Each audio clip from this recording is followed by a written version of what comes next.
Europe is waking up to a new need to defend itself since Russia invaded Ukraine. But the NATO alliance is not ready, some military experts say. If NATO forces ever wanted to transport their tanks, trucks, and supplies by rail to reinforce an active eastern front line, this may be one of their first big logistical challenges. It's one that slowed down this exercise for almost a full day. It's well documented. The fact that when you go from Poland into Lithuania, you still have to change to a different gauge because the Lithuania, Latvia, and Estonia are still on the old Russian gauge rail, as is Ukraine and Georgia. So this adds additional steps. Ben Hodges commanded the U.S. Army in Europe until 2018. He's been sounding the alarm about the bloc's patchy infrastructure for years. What we have learned from Russia's war against Ukraine is, we've been reminded actually, that war is a test of will and it's a test of logistics.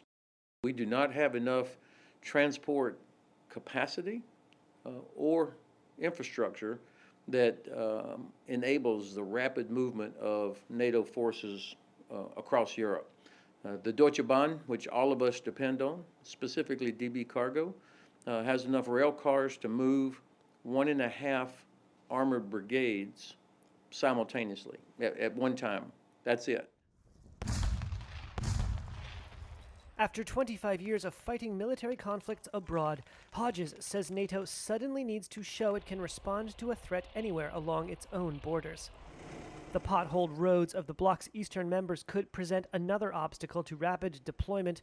Motorways account for only 5% of Romania's network, and 28% of its roads are just gravel and dirt. That's according to the National Statistics Board.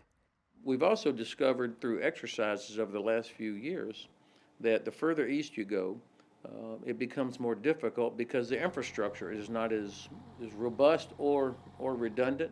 The bridges that can hold a modern Abrams tank or Leopard or British Challenger, not many bridges can sustain that sort of weight. The EU has allocated 1.6 billion euros, almost $1.64 billion, to military mobility projects up to 2027.